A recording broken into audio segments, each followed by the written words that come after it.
Assalamualaikum warahmatullahi wabarakatuh. Mekah, sebuah tempat yang tidak ada kehidupan dan diperintahkan untuk ditinggal. Dan itu dilakukan, Bapak Ibu sekalian. Termasuk ketika beliau beberapa saat kemudian mengunjungi lagi Ismail, mendirikan Ka'bah. Setelah itu kemudian dapat perintah untuk menyembelih Ismail. Dan itu beliau tunaikan. Maka Bapak Ibu sekalian,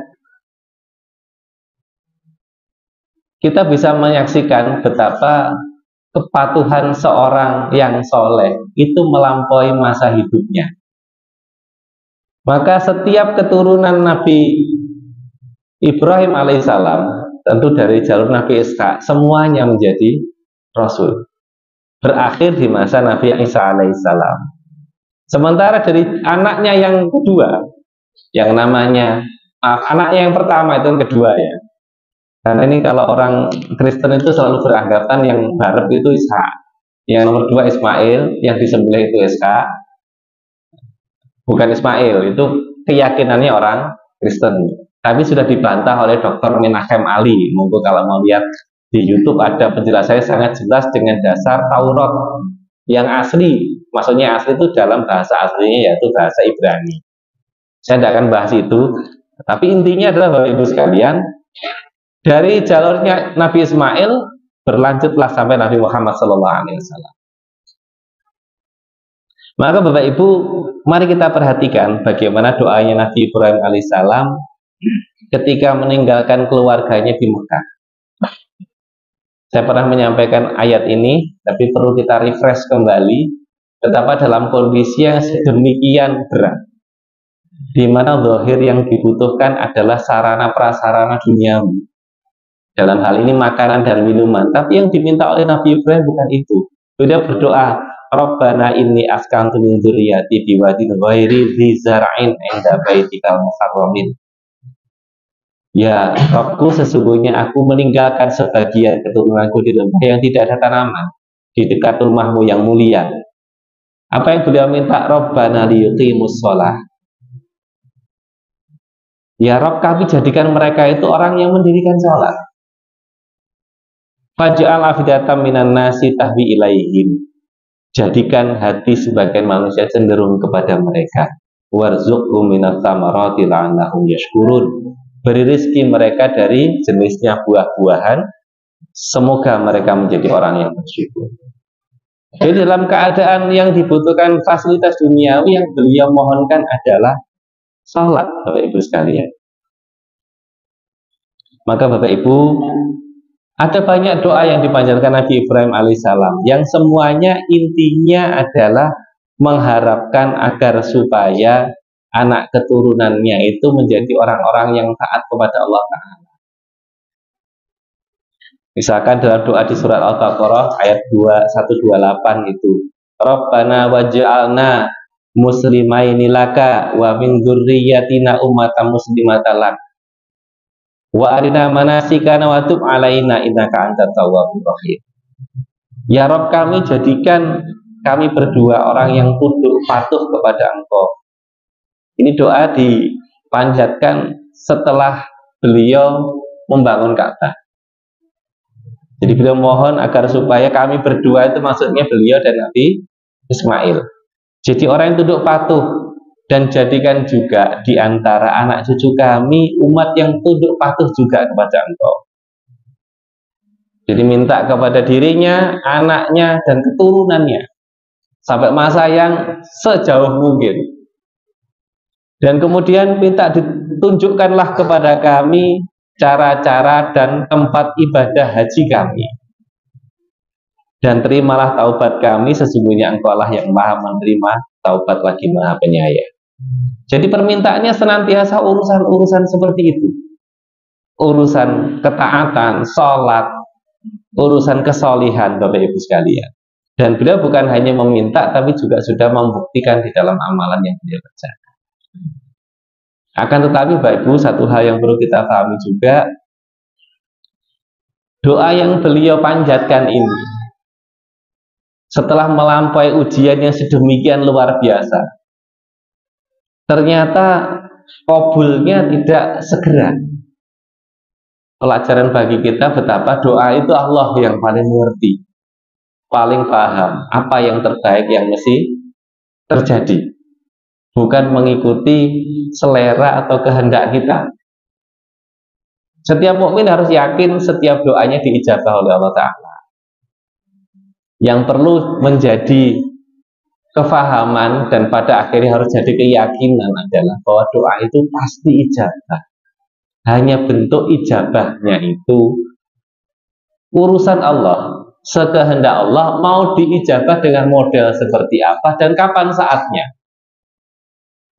Nek menungso ana jalukane ndonga niku nggih sesuai yang diminta tur cepet. Nek perlu tangane rong didukne pun dugi niku karepe menungso. Bisa jadi seperti itu, bisa jadi. Ketika Allah barangkali menganggap itu baiknya begitu. Tapi ada kalanya diberikan tunda persis yang diminta, tapi menerimanya ditunda beberapa saat. Seringkali berubah bentuknya. Dan yang kita harus yakin, kalaupun kita tidak terima dalam bentuk apapun, kita harus yakin pengijabahannya ditunda oleh Allah Ta'ala kelak di yaumil akhir. Dan itu justru sesungguhnya yang lebih memberikan manfaat. Maka saya kembali Bapak Ibu, doanya Nabiullah Ibrahim itu pun tidak segera diijabah oleh Allah berkaitan dengan tadi. Jadi di surah Baqarah juga kan beliau berdoa. Ini spesifik, ini minta diberi dari keturunannya Ismail itu seorang nabi. Rabbana wab'ats fihim rasulun minhum yatlu 'alaihim ayatika wa yu'allimuhumul kitaba wal hikmah wa yuzakkihim innaka antal azizul hakim. Ya Rabb kami, utuslah kepada mereka seorang rasul dari kalangan mereka sendiri yang akan membacakan kepada mereka ayat-ayatmu, mengajarkan mereka kitab serta hikmah, dan membersihkan hati dan jiwa mereka. Sesungguhnya Engkau Maha Kuasa lagi Maha Bijaksana. Maka Bapak Ibu, jarak antara dilahirkannya Nabi Shallallahu Alaihi Wasallam dengan doa itu dipanjatkan, para ulama menghitung sekitar 5.000 tahun lamanya. 5.000 tahun. Niki sing donga Nabi niki. Dan jenengan donga, dan jenengan senes Nabi. Niku masalah toh Pak. Sing Nabi mawon kedah sabar 5.000 tahun. Karena Allah Maha mengetahui, memang harus begitu. Nah, sementara kita atau sebagian di antara umat Islam itu merasa kalau berdoa tidak diijabah, kurang apa kita kok masih dikasih pemimpin yang dolim misalkan. Ya kurangnya banyak kalau kita. Bahwa mungkin masih diberikan keadaan seperti sekarang. Karena Allah mengetahui nek kak model koyong ini dongone leren kira-kira begitu. Mungkin kesungguhan kita di dalam beramal, kesungguhan kita di dalam berdakwah akan terpengaruh ketika semuanya serba didapat dengan mudah. Karena ada kalanya kebaikan itu kan muncul dalam kondisi-kondisi sulit. Tapi ketika suasananya mudah, malah kita jadi orang yang lupa. Mas cerita zaman kula panjenengan pasi alit niku kethek niku efek nopo gedang gitu, efek gedang guya kera ceblok. Tapi begitu suasana aman gitu, angin selir malah ceblok dewe. Kira-kira seperti itulah kondisinya manusia Bapak Ibu sekalian. Maka Bapak Ibu, apa pelajaran yang bisa kita ambil? Maka yang penting untuk kita teliti pada diri kita adalah sudah seberapa baik diri kita dalam urusan iman dan amal soleh. Sudah seberapa kita menjaga ifah, atau ifah itu apa istilahnya, harga diri, kehormatan. Ifah itu kehormatan. Biasanya urusannya lebih ke arah yang sifatnya hubungan laki-laki dan perempuan, ifah. Kalau izzah itu harga diri dalam urusan biasanya duniawi, materi dan jabatan. Kalau izzah itu. Kalau ifah itu biasanya urusan antara laki-laki dan perempuan. Maka seberapa kita menjaga itu, Bapak Ibu sekalian? Ini zaman yang memang urusan-urusan beginian sudah tidak karu-karuan. Dulu tidak kebayang bahwa ada anak kecil melakukan perbuatan-perbuatan seperti itu, bahkan sampai membunuh korbannya. Anak SMP. Itu zaman model kayak apa hari ini? Dulu tidak pernah kebayang hal seperti itu terjadi. Maka itu menjadi perhatian penting bagi kita, supaya kita menjaga ifah kita, termasuk anak-anak kita. Bagaimana tarbiyatul aulad kita, pendidikan kepada anak-anak kita, termasuk cucu kita. Karena itu memberikan ada dampaknya. Bagaimana dulu Nabiullah Ibrahim alaihissalam mendidik anak-anaknya, mendoakan, menyediakan lingkungan yang kondusif, itulah yang menyebabkan kemudian sampai terus ke bawah, keturunannya dijaga oleh Allah Ta'ala. Bagaimana mulazamah ilmu dan amal kita serta dakwah kita, itu yang penting Bapak Ibu. Yang bisa kita lakukan adalah mengikhtiarkan. Salah satunya mulazamah dengan ilmu.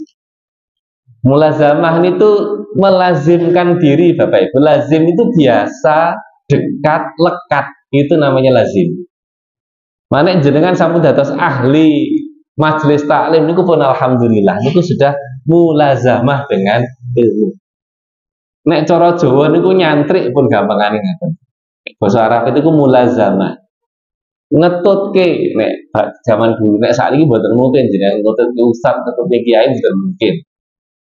Mulazamah sedikuti nggih ilmune mawon. Kesungguhan kita, setiap ada kesempatan kita rawuh di sana, kita perhatikan, kita pahami. Tentu berikutnya berapapun kadarnya kita coba amalkan dan dakwah.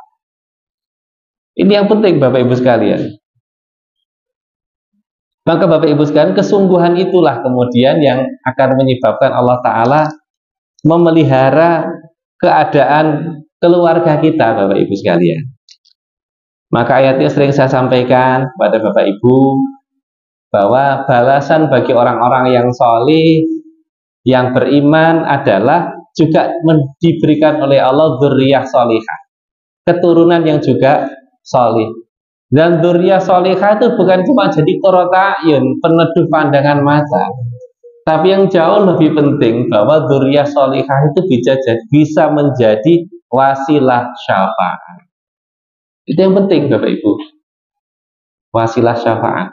Maka bayangkan ketika kemudian kita orang soleh, anak-anak kita soleh, cucu kita, cici, seterusnya ke bawah itu juga orang-orang soleh semua. Maka betapa banyak kebaikan yang bisa kita dapatkan. Maka ketika kita menghadap Allah Ta'ala, mungkin kita akan terkaget-kaget. Dan sebuah hadis disebutkan seperti itu. Ya Allah, bagaimana mungkin saya ada di posisi seperti ini? Terlalu mulia kira-kira begitu. Itu terjadi salah satunya karena orang tadi sudah mendidik anak-anaknya dengan benar dan oleh Allah dianugerahkan dzurriyyah sholihah. Bukan cuma anak, cucu dan seterusnya ke bawah. Itu yang kita harapkan Bapak Ibu sekalian. Maka sholih sesungguhnya kebutuhan kita sendiri. Maka Allah mengatakan walladzina amanu wattaba'atuhum dzurriyyatuhum biimanin alhaqna bihim dzurriyyatahum. Orang-orang yang beriman berserta anak cucu mereka yang mengikuti mereka di dalam keimanan, kami pertemukan mereka di dalam surga yang sama. Itu tafsiran dari Ibnu Abbas alaihissalam. Maka Bapak Ibu, saya menutup terakhir taklim hari ini. Jadi maulid itu sesungguhnya adalah salah satu nilainya pelajaran bagi kita. Bagaimana kita tadi memelihara keluarga dan keturunan kita, tarbiyatul aulad. Kemudian berikutnya sejak hari ini untuk diri kita dan keluarga kita menjaga ifah. Hal-hal yang di akhir zaman ini buatan gampang. Semua sarana itu mengarahkan untuk rusak yang satu hal ini. Sehingga kita bisa saksikan kebejatan itu sudah tidak seperti hari ini. Sampai aturan pun ikut bejat. Langgih toh.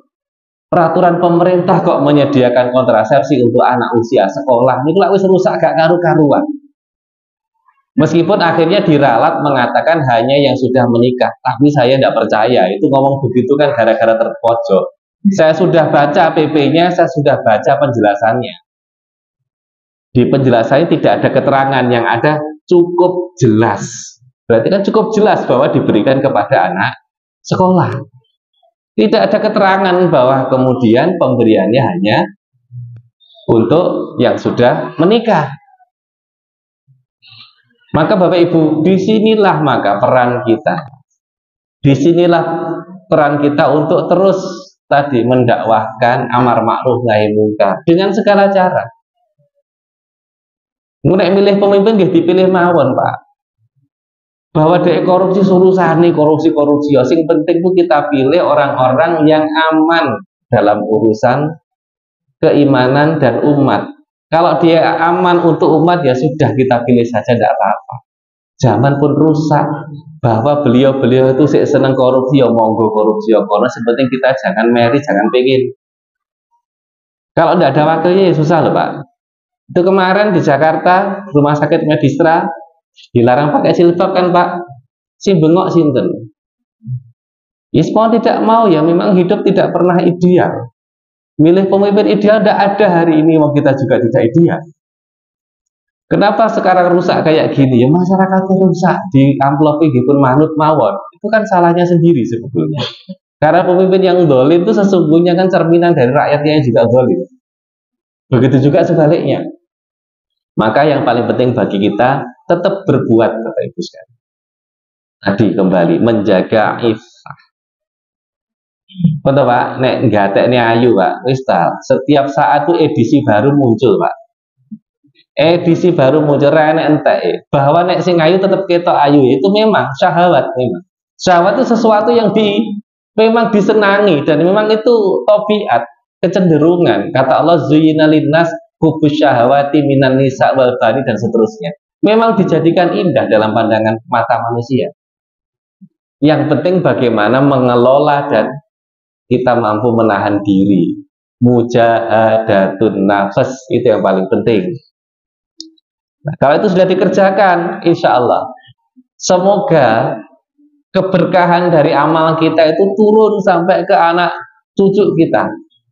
Seberapa jauh turunnya? Ya tergantung seberapa hebat kita, kan kira-kira. Maka ada sebuah kisah, ini diriwayatkan oleh Ibnu Hajar al-Asqalani. Beliau mengisahkan sebuah hadis tentang seorang sahabat, ini sahabat junior, namanya Harithah bin Nu'man. Mungkin sebagai sudah pernah dengar hadis ini. Beliau datang kepada Nabi Shallallahu Alaihi Wasallam ketika Nabi itu sedang sholat. Kemudian ditunggu oleh beliau sampai sholatnya selesai. Setelah selesai sholat, Nabi itu ya tidak selesai-selesai, karena dalam sebuah riwayat disebutkan beliau itu sedang ketemu Jibril. Tentu sahabat ini tidak bisa melihat Jibril. Akan tetapi beliau mengetahui bahwa Nabi sedang kedatangan tamu. Begitu. Maka kemudian beliau tetap duduk menunggu, diam. Boten salam, boten ngopo. Sampai kemudian Jibril bertanya kepada Nabi Shallallahu Alaihi Wasallam, kenapa sahabatmu yang itu tidak memberi salam? Maka Nabi menjawab, apakah engkau mengenal orang ini dan kenapa juga menanyakan salamnya? Karena sesungguhnya kami para malaikat sedang menunggu-nunggu untuk membalas salamnya. Ini sahabat junior namanya Harithah bin Nu'man. Kemudian Nabi bertanya, loh, apa keistimewaan? Kan pasti orang istimewa nih. Salam itu kan doa, bukan cuma sekedar apa istilahnya ucapan, tapi doa. Dan yang menunggu para malaikat yang sedemikian banyak dipimpin Jibril. Ini kelak napa istilahnya panglimanya malaikat Jibril. Apa jawab Jibril? Ya Rasulullah, sesungguhnya dia itu apa namanya? Ya Rasulullah, sesungguhnya bapaknya dia itu, bapaknya Harithah bin Nu'man itu adalah salah satu dari 80 orang yang bersabar dalam perang Hunain. Bapaknya Harithah bin Nu'man. Sing perang sinten? Bapaknya. Sesungguhnya bapaknya sahabatmu itu yang tidak salam itu termasuk satu dari 80 orang yang sabar dalam perang Hunain. Maka mereka oleh Allah diberikan rezeki bahwa anak-anak mereka akan dimasukkan oleh Allah ke dalam surga. Masya Allah. Sing perang sinten Bapak Ibu? Bapak ini anaknya juga dapat barokahnya. Dan itu sudah terbukti saat di sahabat Harithah bin Nu'man. Maka Bapak Ibu sekalian, monggo mulai hari ini tambah semangat untuk kita. Bahwa solehnya kita, mungkin ya ada lelahnya di sana sini, rekasane nggih wonten. Kita niatkan insya Allah bukan hanya untuk kita, tapi juga untuk anak-anak kita, termasuk kepada orang tua kita.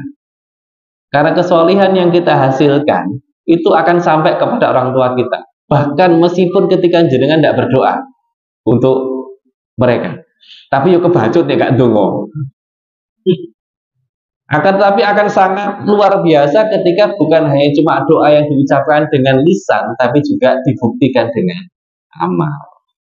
Karena anak itu, kata Nabi, hasil usaha orang tua. Maka apa yang dikerjakan oleh anak, insya Allah akan sampai kepada orang tuanya. Lebih-lebih ketika kita mendidik mereka, setidaknya memfasilitasi mereka sehingga menjadi anak-anak yang soleh. Termasuk ini dititipkan pondok anak-anak ini sing pikantuk niku nggih ustadze ya dapat, orang tuanya juga dapat. Semoga Bapak Ibu ini menjadi tambah semangat bagi kita semua. Demikian sing saged kula aturaken, ada kurang lebihnya saya mohon maaf. Saya akhiri, assalamualaikum warahmatullahi wabarakatuh.